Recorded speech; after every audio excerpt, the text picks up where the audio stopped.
રાજુ કરપડાના રાજીનામા બાદ રાજનીતિ છે તે ગરમાય છે। હવે પછીનો ભોગ ઈશુદાનભાઈનો લેવાનો છે। કોંગ્રેસમાં બધા બેઠા છે, મુખ્યમંત્રીના દીકરાઓ છે, અમે લડીએ છીએ અને મજબૂતાથી લડવાના છીએ। હું વ્યક્તિગત આને ગરમાવો નહીં, રાજકારણમાં છીછરાપણું માનું છું। ઓલરેડી ઈશુદાનભાઈની હાલત રાજુભાઈ જેવી થઈ ચૂકી છે કે આમ આદમી પાર્ટી નું બેસણું થઈ જશે। આ મારા શબ્દો યાદ રાખજો। આમ આદમી પાર્ટી ભાજપ ચલાવે છે। ગોપાલ ઇટાલિયા કદાચ બીજેપીના ઈશારાએ બધું કામ કરતા હોય, એ જ લોકો ટકે જે ભાજપને મદદ કરે, એ કામ ગોપાલ ઇટાલિયા ભાજપના ઈશારે કરી રહ્યા હોય એવું મને લાગે।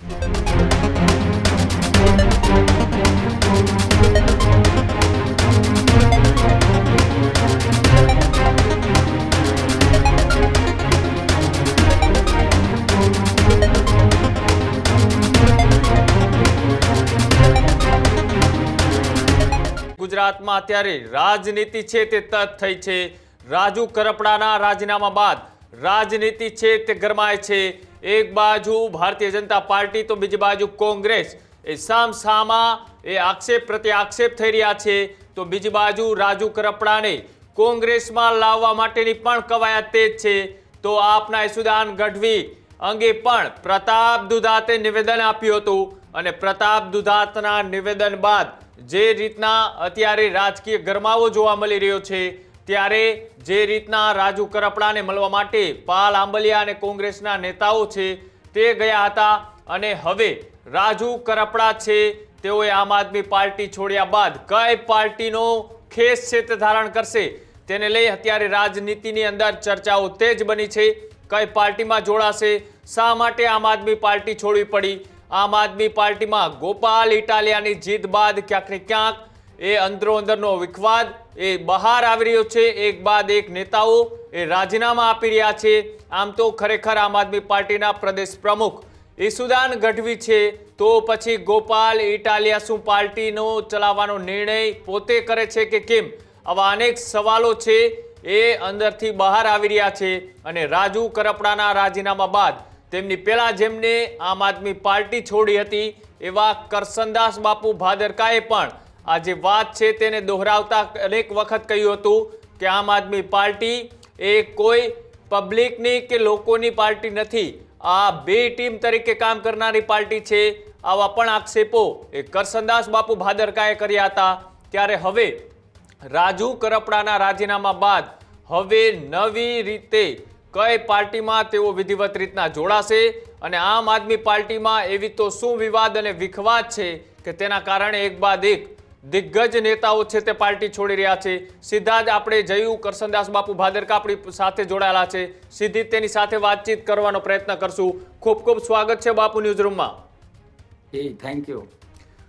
બાપુ, આપણે ચર્ચાની શરૂઆત કરીએ પહેલા એ કોંગ્રેસના પૂર્વ ધારાસભ્ય અને નેતા પ્રતાપ દુધાતે જે ભવિષ્યવાણી કરી છે અને સામે ઈશુદાન ગઢવીએ વળતો પ્રહાર અને જવાબ આપતા શું કહ્યું છે, આ બંને નિવેદનો સાંભળીએ અને ત્યારબાદ આપણે ચર્ચાની શરૂઆત કરીએ। નમસ્કાર। ગુજરાતની જનતાને આજની તારીખ, આજનો સમય લખી લેવા વિનંતી કરું છું કે જે રાજુભાઈ કરપડાના હાલ થયા છે, વિસાવદરની ઇલેક્શન વખતે રાજુભાઈ મજા આવે એવા નિવેદન કરતા હતા, પણ વર્તમાન રાજકીય પરિસ્થિતિ જોતા ઈશુદાનભાઈના પણ હાલ થવાના છે। ટૂંક સમયમાં હવે પછીનો ભોગ ઈશુદાનભાઈનો લેવાનો છે અને ગોપાલભાઈ ઇટાલિયા આમ આદમી પાર્ટી મુક્ત કરી અને પોતે પણ ઝાડુ મારીને ભારતીય જનતા પાર્ટીમાં જવાના છે। જનતાને સમજવાની જરૂરિયાત છે। ધન્યવાદ। કોંગ્રેસ ઓલરેડી પતી ચૂકી છે। કોંગ્રેસના નેતાઓને પણ મારી વિનંતી છે કે વહેલા તકે નાવડી તમારી ડૂબી ગઈ છે, નાવડીમાંથી નીકળી જજો, નહીં તો પછી 2027માં ક્યાંય ઠેકાણું નહીં પડે। 2027માં આમ આદમી પાર્ટી ખેડૂતોની પાર્ટી, ગરીબો, વંચિતોની, શોષિતોની પાર્ટી। અમે તો માત્ર ને માત્ર વ્યવસ્થામાં બેઠા છીએ। અમે કોઈ એમ નથી કહેતા કે અમે સર્વે સર્વા છે, અમે મુખ્યમંત્રીના દીકરા નથી। કોંગ્રેસમાં બધા બેઠા છે, મુખ્યમંત્રીના દીકરાઓ છે। જે કોંગ્રેસના મુખ્યમંત્રીના એના બાપોએ ખેડૂતો પર અત્યાચાર કરેલા છે। અમે સામાન્ય પરિવારમાંથી આવીએ છીએ, અમે લડીએ છીએ। અમારો ડિમોરલાઇઝ કોઈ ન કરે, ડિમોરલાઇઝ ન કરે અમને। અમે લડીએ છીએ અને મજબૂતાથી લડવાના છીએ। ખેડૂતો, ગરીબો, વંચિતો, શોષિતો માટે અવાજ ઉઠાવવાના છીએ। અને આમ આદમી પાર્ટીમાં જે લોકો છે એ સામાન્ય પરિવારમાંથી આવીએ છીએ અમે। સામાન્ય જ્ઞાતિમાંથી આવીએ છીએ, અમે સામાન્ય લોકોમાંથી, ખેડૂત પરિવારમાંથી આવીએ છીએ, એટલે અમને આ લોકો બદનામ કરવાની કોશિશ કરે છે. અમે ખેડૂતોનો અવાજ બનીએ છીએ એટલે અમારા ઉપર ખોટા આક્ષેપો કરવાની કોશિશ કરે છે. આ બિલકુલ ચલાવી નહીં લેવામાં આવે. ગુજરાતની જનતા જોઈ રહી છે, ઈશ્વર પણ જોઈ રહ્યો છે, અને નિર્ણય 2027માં નાગરી તાલુકા જિલ્લામાં કરી દેવામાં આવશે. બાપુ, એક તમારી પૂર્વ પાર્ટીના પ્રદેશ પ્રમુખ અને અત્યારે તમે જે પાર્ટીમાં છો એ પાર્ટીના નેતા, બંને નિવેદનોને કઈ રીતના જોઈ રહ્યા છો? જી, પેલા મારે થોડી ચોખવટ કરવી છે કે તમે જે પ્રસ્તાવનામાં વાત કરી કે રાજકારણમાં ગરમાવો છે, હું વ્યક્તિગત આને ગરમાવો નહીં, રાજકારણમાં છીછરાપણું માનું છું. અચ્છા. બીજી વાત, પ્રતાપભાઈની વાત જે છે ને એ ફોટા જેવી છે. હું તમને એક્સરે વાળી વાત કરું. પ્રતાપભાઈએ એવું કહ્યું કે ઈસુદાનભાઈની હાલત રાજુભાઈ જેવી થશે. એનાથી વિશેષ હું એ કહું છું કે ઓલરેડી ઈસુદાનભાઈની હાલત રાજુભાઈ જેવી થઈ ચૂકી છે. પતિ પત્ની છૂટાછેડા ઉપર હોય પણ બીજે ક્યાંય સારો ઓપ્શન છે કે નહીં, એટલે સમાજની ડરથી બધું ચાલતું હોય એ રીતે બધું ચાલે છે. અને બીજું, જે હમણાં મેં ઈસુદાનભાઈને, મારા મિત્રને સાંભળીને મને દુઃખ થયું. એણે વાતના લયમાં એવી વાત કરી કે એમાં એક વાક્ય એવું બોલ્યા છે, તમે રિપીટ પણ મૂકજો, કે અમે સામાન્ય જ્ઞાતિમાંથી આવીએ છીએ.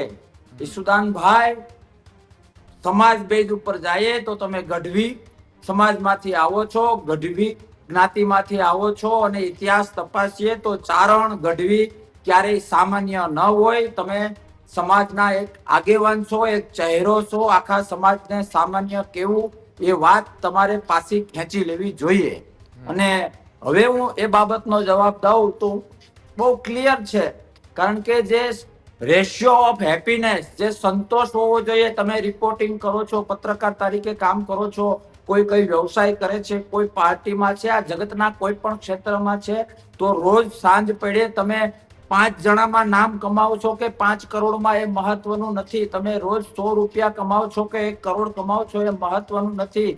સાંજ પડે મને સંતોષ કેટલો થાય છે કે હું આજનો દિવસ મેં પસાર નથી કર્યો, આજનો દિવસ હું જીવી જાણ્યો. એ રેશિયો ઓફ સંતોષ જે છે એ એક પણ વ્યક્તિમાં, આમ આદમી પાર્ટીમાં, પછી એ ગામ લેવલનો આગેવાન હોય કે પ્રદેશ લેવલનો આગેવાન હોય, નથી. અને આ મારી વાત કોઈ ક્યાંયથી સાંભળેલી, કોઈએ કહેલી, ક્યાંય વાંચેલી નથી. મેં ખુદે એક્સરે લીધો છે, 4 વર્ષ સુધી લીધો છે, અને એવી ગાંઠ છે કે એ સર્જરી કરવી પડે એમ છે. મેં કરી નાખી, રાજુભાઈ કરી નાખી, અને એક સમય આવશે કે આમ આદમી પાર્ટી નું બેસણું થઈ જશે. આ મારા શબ્દો યાદ રાખજો. જી બિલકુલ. બાપુ, મારે હવે ભૂતકાળ પણ સમજવું છે, કેમ કે તમે લાંબા સમય સુધી પાર્ટીમાં કામ કર્યું, એટલે તમે તમામ નેતાઓથી વાકેફ હશો અને પાર્ટીની અંદર થતી પ્રવૃત્તિઓથી પણ વાકેફ હશો. આજે ખુલ્લા મને વાતચીત કરવી છે કે શું આમ આદમી પાર્ટી જે ચાલે છે એ પ્રદેશ પ્રમુખ ચલાવે છે કે પછી કોઈ ધારાસભ્ય ચલાવે છે? પેલા તો એ પાર્ટી છે જ નહીં. આમ આદમી પાર્ટી ભાજપ ચલાવે છે. અચ્છા. ભાજપને ડર લાગે છે કે હવે ભાજપ તરફનો નફરતનો પહાડ હિમાલય કરતા મોટો થઈ ગયો છે. આમ તો મારે હિમાલય શબ્દ ના વપરાય, કારણ કે હિમાલય તો પવિત્ર છે, પણ અમદાવાદમાં કચરાના ઢગલા છે ને, એ ઢગલા કરતા મોટો ભાજપ તરફનો નફરતનો પર્વત ગુજરાતમાં થઈ ગયો છે. એ લોકોએ સનાતનની વાત કરી, હિન્દુત્વની વાત કરી, આ વાત કરી, તે વાત કરી, ધર્મના નામે, પ્રાંતના નામે, સમાજોના નામે અલગ અલગ રીતે પોતાનો સ્વાર્થ સિદ્ધ કરવા માટે ચૂંટણી જીતતા આવ્યા. પણ હવે બીજેપીના જે સિક્રેટ ટીમ છે કે કઈ રીતે જીતાય, એને ખબર પડી ગઈ કે હવે આપણી ફાકા ફોજદારી ચાલવાની નથી. હવે નફરતનો પહાડ એટલો મોટો થઈ ગયો છે કે 27માં કોંગ્રેસની સરકાર આવે એવું સ્પષ્ટ લાગી રહ્યું છે એ લોકોને. તો બીજા કોઈ હથિયાર કામ નથી, ઉપયોગમાં નથી થાય એમ, કામ નથી આવે એમ, તો કોંગ્રેસના મત કઈ રીતે તોડવા? એટલા માટે જેમ ગલુડિયાને નાના છોકરાઓ રોટલીનું બટકું નાખે, એમ ભાજપ આમ આદમી પાર્ટીને બટકું નાખી રહી છે. કારણ કે ભાજપ ખુદ ઈચ્છે છે કે અમુક લેવલ સુધી આપ મોટું થાય તો કોંગ્રેસના મત તૂટે અને એના તાગડધીના ચાલ્યા કરે. એટલે આ પ્રશ્ન જે તમે કહ્યો કે પ્રમુખ ચલાવે છે કે કોણ ચલાવે છે, મારી નજરે બીજેપી ચલાવે છે. જી બિલકુલ. અને જે રીતના એ રાજુ કરપડા એ આમ આદમી પાર્ટીમાં હતા ત્યારે તેઓ સિંહ અને સાથે સાથે નીડર એવા અનેક શબ્દોનો પ્રયોગ થતો હતો, અને જ્યારે તેઓએ રાજીનામું લખ્યું એની લગભગ અડધો કલાક પછી એ જ આમ આદમી પાર્ટીના ગ્રુપમાં એ રાજુ કરપડા ગદ્દાર છે, રાજુ કરપડા વેચાઈ ગયા આવા શબ્દોનો પ્રયોગ ચાલુ થઈ ગયો. હવે તમે સાહેબ, પણ એ જ પાર્ટીમાંથી આવો છો કે જે પાર્ટીમાંથી રાજુ કરપડા આવતા હતા. બંનેનો ભૂતકાળ મેં એક પણ બહુ પાર્ટી છે. ગાળો ખાધીશ. જી, બંને મેં પણ બહુ ગાળો ટૂંક જ ખાધી. સમયની અંદર એ પાર્ટી છોડી, વચ્ચે બહુ ઓછા સમયનો ગેપ છે, અને તમે હતા ત્યારથી કોઈ આવો ગણગણાટ શરૂ થઈ ચૂક્યો હતો? તમને એવું લાગતું હતું કે હવે આ પાર્ટીમાં રહેવું યોગ્ય નથી, અને ત્યારબાદ તમે નિર્ણય કર્યો, ત્યારબાદ હજી પણ ઘણા નેતાઓ છોડવાની તૈયારીઓમાં છે? જી, પહેલી વાત તો હું એ કરું કે ભારતીય સંસ્કૃતિ પ્રમાણે આપણે ઇતિહાસ તપાસી લઈએ. આપણે પૃથ્વીરાજ ચૌહાણ હોય, દેવાયત બાપા બોદર હોય, રાણા પ્રતાપ હોય, જે તાકાત વાળા લોકોને આપણે વાહ વાહ કરીએ છીએ, આપણે એ સંસ્કૃતિના છીએ, તો આપને એ યાદ આવવું હોવું જોઈએ કે મળદનો દીકરો એ છે કે કદાચ દુશ્મન હોય ને તો દુશ્મનની હિસાબે આપણી સંસ્કૃતિમાં માન મળે છે અને મળદ કહેવામાં આવે છે. બિલકુલ બાપુ. અને સાથે ના હોય એટલે તમે વાત કરી એ પ્રમાણે ગાળો, આ ક્યાંક ચિરાપણું છે, પરિપક્વતાનો અભાવ છે. વાત તમે રાજુ કરી એ પેલા મારી કરી. સાહેબ, બધાને ખબર હતી હું 4 વર્ષ આમ આદમી પાર્ટીમાં રહ્યો, 2 વર્ષ મેં કામ કર્યું અને 2 વર્ષ તો રિપેરિંગ બધું સમજાવવાનો બધા પ્રદેશમાં અને દિલ્હી કહ્યું કે જો દાળ ગાળવી હોય તો 8-10 મુદ્દા છે, એ આ હોવા જોઈએ, આ નહીં હોય તો લોકો ગાળો દેશે, લોકો પથ્થર મારશે, લોકો ચપ્પલ મારશે, એ સમજાવવાનો પ્રયત્ન કર્યો.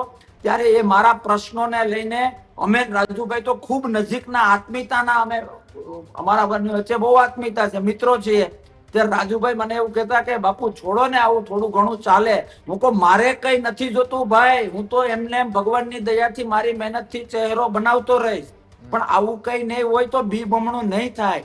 એ વખતે રાજુભાઈને મેં પણ લગભગ એકાદ 6 મહિના કે વર્ષ થયું મને યાદ નથી, મેં એમને કહ્યું હતું કે રાજુભાઈ મારી વાત તમને પણ 6 મહિનાથી 2 વર્ષમાં રિયલાઇઝ થશે, આ મારા શબ્દો યાદ રાખજો. ત્યારે મેં પણ એમાં જ હતો, પાર્ટી છોડી નહોતી મેં. એટલે કહેવાનો મતલબ, અને રાજુભાઈની વાત કરું સાહેબ, મારે આ જગ્યાએ બોલવું જોઈએ કે નહીં મને ખબર નથી, પણ આજથી 20 વર્ષ પહેલા બાવીસી બરવાડા ગામ છે, 20 વર્ષ પહેલા અમરેલી જિલ્લાનું બાવીસી બરવાડા ગામ છે, જે ભૂપત બાપા બારવટિયા જે કહેવાતા એનું ગામ છે. એમના બીજા નંબરના ધર્મપત્ની એ બા ત્યાં બાવીસી બરવાડામાં રહેતા. ત્યારે મારે એના ઉપર એક આર્ટિકલ લખવો હતો, તો હું બાવીસી બરવાડા ગયો હતો, મેં એમનો ઇન્ટરવ્યુ લીધો. છેલ્લે મારે માથે હાથ મૂકીને એ બાએ જે મને કહ્યું હતું ને એ શબ્દો મારે કેવા છે ને, એ શબ્દો ઘણા બધા સમાજને ગુજરાતમાં લાગુ પડે, અને એમાં કાઠી સમાજ અને 13 તહારિયાઓને ખાસ લાગુ પડે. એ બાએ મને કહ્યું હતું કે બેટા, ત્યારે તો હું લખતો, મને કાનાભાઈ બાટવાએ કહ્યું હતું, મારે લગભગ ભાસ્કર કે ગુજરાત માટે લખવાનું હતું, એણે કહ્યું હતું કે બેટા ભૂપત બાપા એ સમાજના છે કે જે સમાજમાં પ્રેમથી પાદરના પાદર પાથરી દે. ભૂપત બાપા એ સમાજના છે જે પ્રેમથી પાદરના પાદર પાથરી દે, અને વાત જો સ્વમાનની હોય તો 100 વીઘા સળગતી હોય તો સળગવા દે.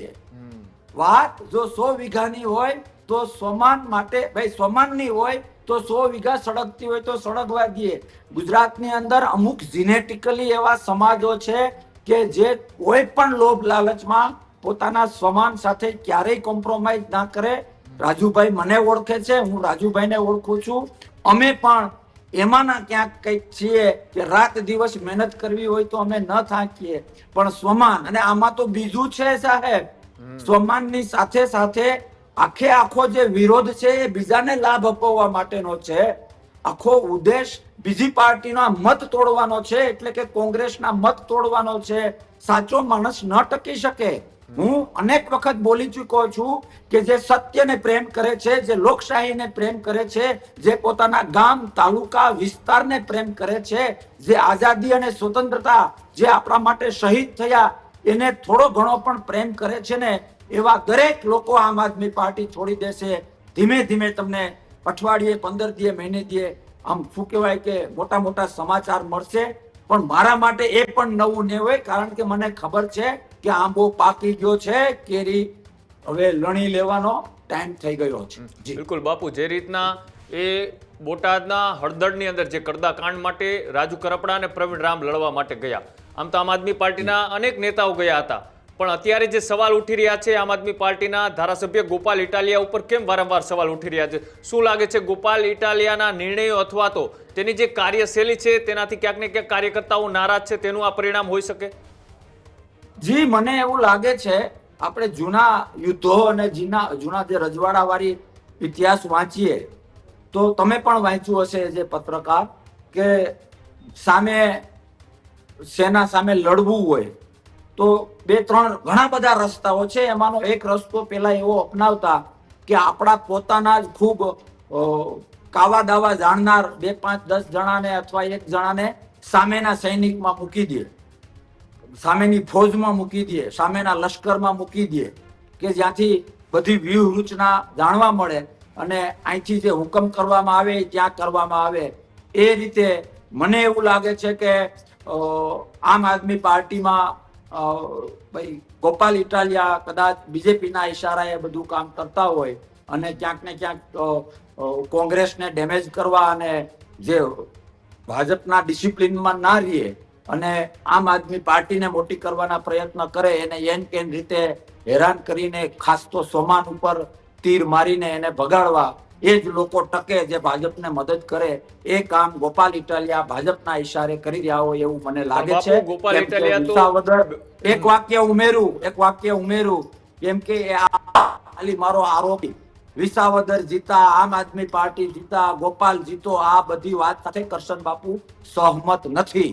કારણ કે વિસાવદર, આમ આદમી પાર્ટી, ગોપાલ ઇટાલિયા, અમે બધાએ મહેનત કરી, એ 2 નંબરની વાત છે, પણ ભાજપની મરજીથી જીતું છે એ સ્પષ્ટ છે.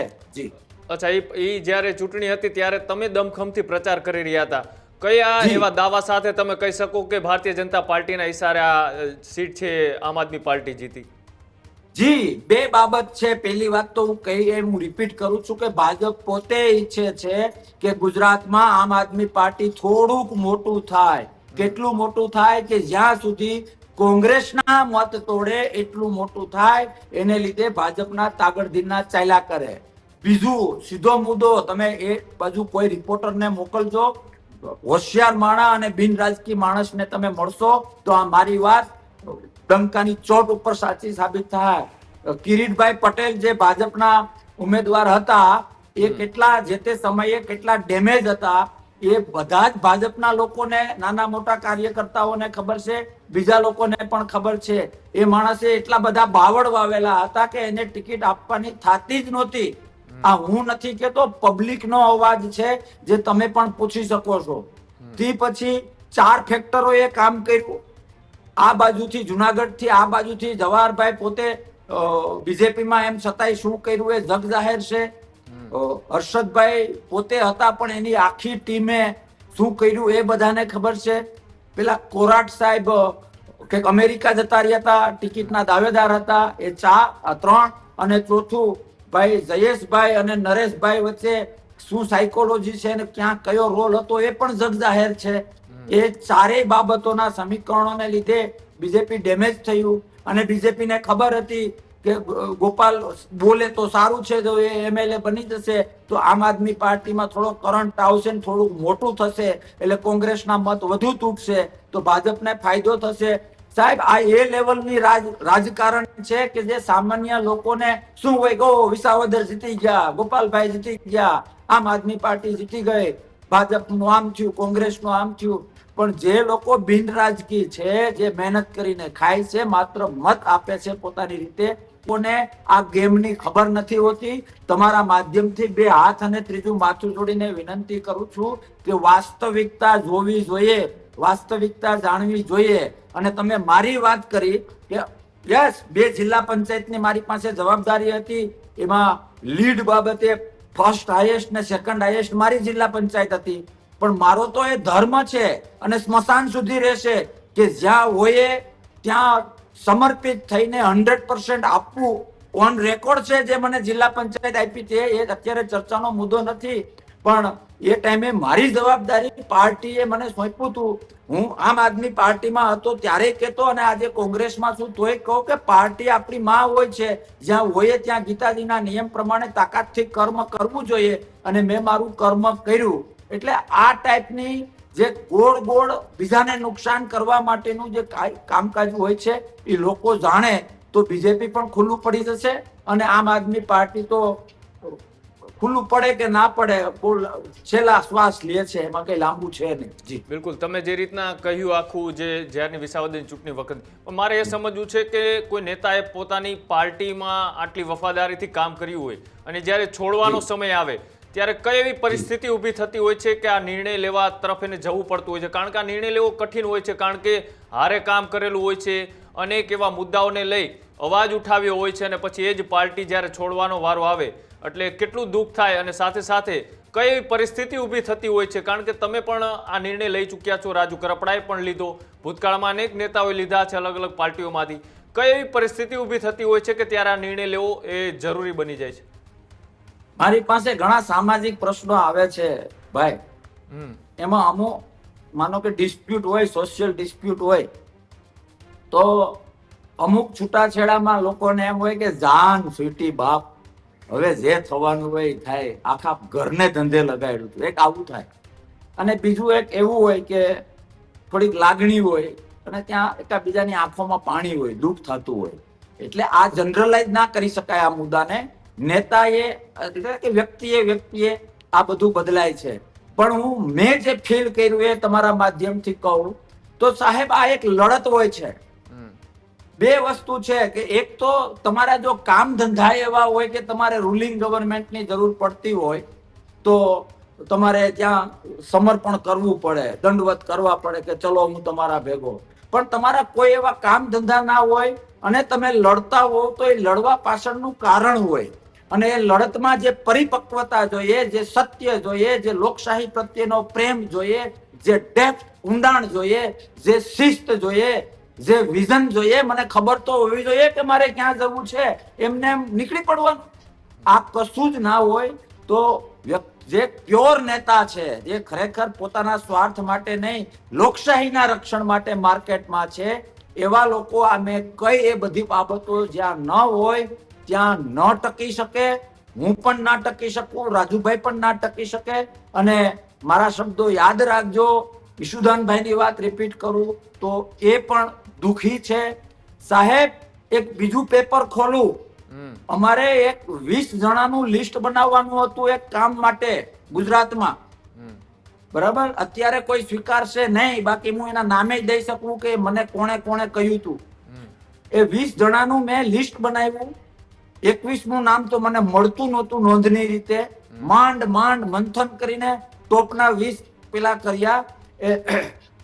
પછી રાત્રે હું બેસીને વિચારતો હતો કે આ 20 જે છે એમાં રેશિયો ઓફ સેટિસ્ફેક્શન કેટલો, સંતોષ કેટલો, તો સાહેબ નિયરેસ્ટ ટુ 0 છે. એટલે આમાં ક્યાંય માછલા ધોવા જેવી વાતો છે, કઈ ભેગું થવાનું નથી. પણ જો લોકશાહીને પ્રેમ કરતા હોય તો ભાજપને લાભ કરાવવા માટેના આ ધંધા આ લોકોએ છોડી દેવું જોઈએ અને એની ભારી સાઈડમાં કરી દેવી જોઈએ. જી પણ રાજુભાઈ આ અચાનક જે પાર્ટી છોડવાનો નિર્ણય કર્યો અને એને તો જગજાહેર ખુલ્લામાં કહ્યું કે કયા કયા નેતાઓના કારણે મેં પાર્ટી છોડી. એને તો નામ લઈને કહ્યું કે ગોપાલ ઇટાલિયા જે બંધ બારણે જે ગેમ રમી રહ્યા હતા કડદા કાંડમાં તેઓ ત્યાં ઉપસ્થિત ના રહ્યા, અનેક બાનાઓ કાઢીને તેઓ રાજકોટની સભામાં હાજર રહ્યા અને પછી પ્રેસ કોન્ફરન્સ કરીને મારી ઉપર કીચડ ઉછાળવાનું જે કામ કર્યું. શું તમને ખરેખર લાગી રહ્યું છે કે ગોપાલ ઇટાલિયાની આ કાર્યશૈલીના કારણે આગામી દિવસોમાં ઈશુદાન ગઢવી પણ આ જ રસ્તે જઈ શકે? 100%. એ ઈશુદાનભાઈ એક નહીં, ઈશુદાનભાઈ કે માનો કે ઈશુદાનભાઈ હોય કોઈ પણ પાર્ટીમાં કોઈ એક માણસના આવવા જવાથી પાર્ટી ખતમ પણ નથી થતી ને પાર્ટી બહુ ઉપર નથી આવી જતી. આ બધા મનના ભ્રમ છે, ગલુડિયું પેલું ગાડા નીચે ચાલતું હોય એવું છે.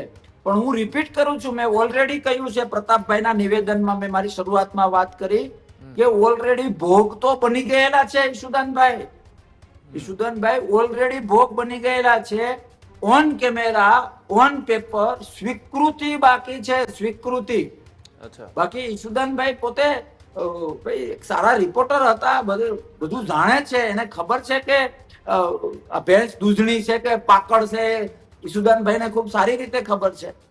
પણ મેં કહ્યું એ પ્રમાણે કે મારે કારેલા નથી ખાવા તો બીજું શું ખાવું અથવા તો શું ઉપલબ્ધ છે એ નક્કી ના થાય ત્યાં સુધી કારેલા ખાઈ લેવામાં શાણપણ છે, અને એ કડવાશમાંથી ઈશુદાનભાઈ પસાર થઈ રહ્યા છે, એ મારું વ્યક્તિગત સ્પષ્ટ માનવું છે. જી રાજુભાઈએ કાલે અમારી સાથે વાતચીત કરતા એક એવી વાત પણ એને ખુલાસો કરતા કહી કે જ્યારે ગોપાલ ઇટાલિયાને પ્રદેશ પ્રમુખેથી હટાવીને ઈશુદાન ગઢવીને જ્યારે જાહેર કરવામાં આવ્યા ત્યારે અલગ અલગ આમ આદમી પાર્ટીના નેતાઓને ગોપાલ ઇટાલિયાએ ફોન કરીને ઈશુદાન ગઢવીના પૂતળા દહન કરવાનો કાર્યક્રમ રાખવાની વાત કરી હતી. એમાંથી એક ફોન રાજુ કરપડા કે મને પણ આવ્યો હતો. આવો તમને કોઈ ફોન આવ્યો હતો?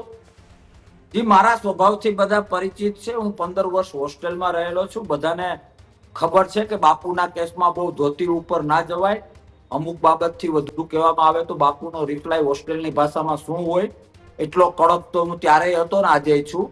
એ ગોપાલ સારી રીતે જાણે અથવા તો કોઈ પણ નેતા સારી રીતે જાણે. બાપુ હારે જે રીતની વાત થતી હોય એ જ થાય, નહીં તો ઊંઘ ના આવે એવો જવાબ મળી જાય, એટલે મને એવા ફોન ના આવે. બિલકુલ. અને અત્યારે જે રીતના રાજુ કરપડાને તમામ પાર્ટીઓ પોતાની પાર્ટીમાં લઈ જવા માટેની કવાયત તેજ કરી રહી છે, એમાં તમારી કોંગ્રેસ પાર્ટીના પાલાંબલિયા પણ મુલાકાતે ગયા, સાથે જ કોંગ્રેસના પ્રતાપ દુધાતે પણ કહ્યું કે એ આવે તો અમે એને આવકારવા માટે તૈયાર છીએ. તમે કઈ રીતના જુઓ છો? રાજુ કરપડા એ તમારી સાથે ભૂતકાળમાં અલગ પાર્ટીમાં હતા, અત્યારે હવે ફરીથી તમે આ પાર્ટીમાં છો, આમાં લાવવાની તૈયારી કેટલી તમારી? જી, રાજુભાઈ આવશે તો મને એવું લાગે છે કે સૌથી વધુ આનંદ, સૌથી વધુ ખુશી કરશન બાપુ ભાદરકાને થશે. અમારા બંનેની આત્મીયતા, લાગણી પર્સનલ બહુ સારી છે. અચ્છા, વાતચીત થઈ છે કઈ આ રાજીનામા બાદ તમારે કોઈ પર્સનલી વાતચીત થઈ? રાજીનામા પછી વાત નથી થઈ, પણ રાજીનામું આપ્યું એની એક ને આગલી રાત એટલે 30 કલાક પહેલા અમારે 11-12 મિનિટ વાત થઈ હતી ટેલિફોનિક. પણ એ બધું પારિવારિક, ખાલી આપણે હવાઈણ કહીએ ને એ રીતની બધી વાત થઈ હતી, રાજકીય કોઈ વાત નહોતી થઈ. અને એક બે મિત્રો સારી રીતે વાત કરે એ રીતની વાત થઈ હતી. પણ રાજીનામું એ અમારે વાત થઈ અને બીજો દિવસ એક ખાલી ગયો અને પછીના દિવસે સવારે એમણે રાજીનામું આપ્યું. પણ ત્યાર પછી અમારે કોઈ પણ જાતનું કોમ્યુનિકેશન નથી થયું. પણ હું રિપીટ કરું છું કે રાજુભાઈ જો કોંગ્રેસ જોઈન કરશે તો સૌથી આનંદ મને થશે, કારણ કે લડવા માટેનું વાસ્તવિક પ્લેટફોર્મ છે. કોઈના હાથા થોડા છીએ અહીંયા. જ્યારે આમ આદમી પાર્ટી આખો બીજેપી નો હાથો બને છે અને એ બધા જાણે છે, ક્યાંક ને ક્યાંક ખોટા ભાષણો કરીને, હો હા કરીને જે તાલુકા લેવલના અને જિલ્લા લેવલના જે દોડતા છોકરા છોકરીઓ છે એને અંધારામાં રાખીને એનો ઉપયોગ કરે છે. આ ફિલ્ડમાં લાભ લેવાનો હોય એને બદલે ઉપયોગ કરી રહ્યા છે. પણ આભાસી પર્વત જેમ જેમ દૂર થશે અને વાસ્તવિકતા જેમ જેમ લોકોને સમજાતી થશે એમ એમ આમ આદમી પાર્ટી રેતીનું ટ્રેક્ટર ખાલી થાય ને એમ ખાલી થઈ જશે. બિલકુલ. છેલ્લો સવાલ બાપુ મારો, આમ આદમી પાર્ટીના ઈશુદાન ગઢવી હોય કે ચૈતર વસાવા હોય કે હેમંત ખવા હોય, કેટલા સમય સુધી સર્વાઈવ કરી શકશે પાર્ટીમાં? તમને જો પાર્ટીમાં રહ્યા છો એટલે કદાચ અનુભવ હશે કાર્યશૈલીનો અંદરના વિખવાદનો. કેટલા સમય સુધી આ લોકો સર્વાઈવ કરી શકે તેવી પરિસ્થિતિ? એનાથી ઊંધું છે આમાં. એ લોકો ત્રણેય નામ બોલ્યા ને ત્રણેય સાથે મારે લાગણીના સંબંધ છે. આમાં એનાથી ઊંધું છે કે જે બીજેપી વાયા આમ આદમી પાર્ટી બટકા કેટલા નાખી શકે છે એ પ્રમાણે એ પેલું થશે. સમજો તમે મારી વાત? બિલકુલ. બીજેપી વાયા આમ આદમી પાર્ટી કેટલું સરસ પેલું નાખી શકે. સાહેબ હું તમને હાવ દીવા જેવી વાત કરું કે માનો કે ઘડીક વાર માની લ્યો કે તમને અડદિયા નથી ભાવતા, બરાબર? અડદિયા નથી ભાવતા, તમે મારા મહેમાન બનો છો, મારા પરિવારમાં કંઈક સારા વિચારો મૂકવા આવો છો, તો મારે તમને પૂછવું જોઈએ કે મારા ભાઈ તમારા માટે શું બનાવું? હું અડદિયા તમારો આમ મારા સમ ને મારું કારેજ ખાવ ને આપણી કાઠિયાવાડી પ્રમાણે અડદિયાની તાણ કર્યા કરું, અડદિયાની તાણ કર્યા કરું, પણ તમને હકીકતમાં કંઈક બીજી મીઠાઈ ભાવે છે તો મારે તમને એ મીઠાઈમાં પ્રેમ અને આગ્રહ કરવો જોઈએ.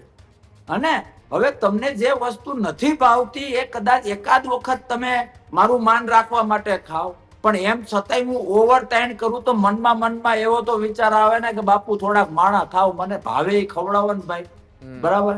તો જે આ બધા અમુક લોકો એવા હોય છે દરેક પાર્ટીમાં, દરેક સંગઠનમાં, દરેક કંપનીમાં, ખાલી દેશમાં નહીં દુનિયામાં, કે અમુક લોકો એવા હોય છે કે જેને સત્ય જ ભાવે, જેને લોકશાહીનો પ્રેમ જ ભાવે, જેને નાના માણસ, ખેડૂત કે કોઈ પણ નાના વેપારીની પીડા જે છે એ પીડાની વાસ્તવિકતા ભાવે. એના ઓપ્શનમાં રાખીને જો કોઈ સંગઠન પોતાનો સ્વાર્થ સિદ્ધ કરવા જતું હોય તો કોઈ શાણો, હોશિયાર અને લડાયક માણસ ન ટકે. એટલે ભાઈ હજી આને મને તો ક્યારેક ચિંતા થાય કે હજી મીડિયા જગતે આમાં બહુ ઊંડું જવાની જરૂર છે. એ એટલા માટે કોઈ પાર્ટી માટે નહીં, પણ સાહેબ કોઈ આખા કરોડો મતદારોને જો ગેરમાર્ગે દોરતું હોય તો વાસ્તવિકતા શું છે અને આભાસ શું છે એ તો મતદારો સુધી જવું જોઈએ. પછી મતદારો રાજા છે, બાપ તો લોકશાહીમાં મતદારો જ છે, પછી એ નક્કી કરશે. પણ અંધારામાં મતદારોને જો કોઈ રાખતું હોય તો એમાંથી પેલું કરવું જોઈએ. એટલે આ ત્રણેય નામ તમે જે આપ્યા એનું આવતીકાલ શું છે એ હું ત્રીજી વાર રિપીટ કરું છું કે બીજેપી વાયા આમ આદમી પાર્ટી કઈ થાળી પીરસાય છે એના ઉપર નક્કી થશે કે આ હોટલે જમવું કે બીજી કોઈ હોટલે જમવું. જી બિલકુલ અટકતરી રીતના તમે અનેક સંકેતો આપ્યા છે. જોવાનું રહેશે કે આ લોકો સર્વાઈવ કરી શકે છે કે પછી જે રીતના કરશનદાસ બાપુ ભાદરકા હોય કે રાજુ કરપડા એ પોતાનો રસ્તો નક્કી કરી લીધો. હવે આ લોકો એ ક્યારે પોતાનો રસ્તો નક્કી કરે છે એ જોવાનું રહેશે. ખૂબ ખૂબ આભાર બાપુ, આ તમામ મુદ્દાઓને લઈને ચર્ચા કરવા માટે મારી સાથે જોડાયા બદલ ખૂબ ખૂબ આભાર બાપુ. જે રીતના અત્યારે રાજુ કરપડાએ આમ આદમી પાર્ટીમાંથી રાજીનામું આપ્યું છે ત્યારથી અનેક અટકળો, પાર્ટીનો વિવાદ અત્યાર સુધી અંદરોઅંદરના નેતાઓની અંદર ચર્ચા થતી હતી. આજે જગજાહેર ખુલ્લો પડી ગયો છે, કેમ કે આક્ષેપ પ્રત્યાક્ષેપોનો દોર શરૂ કરી દેવામાં આવ્યો છે. બંને બાજુથી તીખા પ્રહારો છે તે કરવામાં આવી રહ્યા છે. અને ત્યારબાદ હવે જે પૂર્વ આપના નેતા કે જે રાજુ કરપડાએ રાજીનામું આપ્યું તેના થોડાક જ મહિનાઓ પહેલા જેઓએ આમ આદમી પાર્ટી છોડી હતી એવા કરશનદાસ બાપુ ભાદરકા પાસેથી આપણે સમજવાનો પ્રયત્ન કર્યો કે ખરેખર આમ આદમી પાર્ટીનો મોટિવ શું છે, આમ આદમી પાર્ટીનો ગોલ શું છે. આગામી દિવસોમાં જે રીતના અત્યારે ભવિષ્યવાણી કોંગ્રેસના નેતા પ્રતાપ દુધાતે કરી કે ઈસુદાન ગઢવી પણ હવે આમ આદમી પાર્ટી છોડવા તરફના એંધાણ છે તે વર્તા રહ્યા છે. આ બધું જ થવા પાછળનું જે ખૂબ ચર્ચાઓમાં નામ છે એ ધારાસભ્ય ગોપાલ ઇટાલિયાનું નામ એ ખૂબ ચર્ચાઓમાં છે. ગોપાલ ઇટાલિયા એ ધારાસભ્ય છે, તેમ છતાંય એ પાર્ટીના પ્રદેશ પ્રમુખ કરતાં પણ ઉપરના લેવલે કામ કરતા હોય તેવા આક્ષેપો પાર્ટીના નેતાઓ લગાડી રહ્યા છે. બીજું કે પાર્ટીના અંદરના નેતાઓને પાડી દેવા માટે કોઈ અત્યારે કામ કરતું હોય તો ગોપાલ ઇટાલિયા છે. આવી પણ ચર્ચાઓ એ પાર્ટીની અંદરના નેતાઓ કરી રહ્યા છે. રાજુ કરપડાએ ખુદ આવતીકાલે કહ્યું કે આ રીતના પૂતળા દહન કરવાનો આદેશ ગોપાલ ઇટાલિયાએ મને ફોન કરીને આપ્યો હતો. એટલે જે પાર્ટીના અંદરના નેતાઓ એકબીજાને પાડી દેવાના પ્રયત્ન કરતા હોય અને ગણ્યા ગાંઠિયા નેતાઓમાં પણ જો એક સંપ ના હોય, એક જૂટતા ના હોય તો આગામી દિવસોમાં આમ આદમી પાર્ટીની પરિસ્થિતિ એ કેવી થશે એ આવનારી જે ચૂંટણીઓ આવશે ત્યારે ખબર પડશે. પણ તમને શું લાગે છે, ઈસુદાન ગઢવી આમ આદમી પાર્ટી છોડશે કે કેમ? અને રાજુ કરપડા જ્યારે રાજીનામું તો આપી ચૂક્યા છે પણ હવે ભારતીય જનતા પાર્ટીનો ખેસ ધારણ કરશે કે પછી જે રીતના કોંગ્રેસના નેતાઓ તેમની મુલાકાતે જઈ રહ્યા છે કે તેઓ કોંગ્રેસમાં પોતાનું નવી રાજકીય શરૂઆત કરશે? જો તમે જાણતા હોય તો કોમેન્ટ બોક્સની અંદર જણાવજો. જોતા રહેજો ન્યૂઝરૂમ. નમસ્કાર.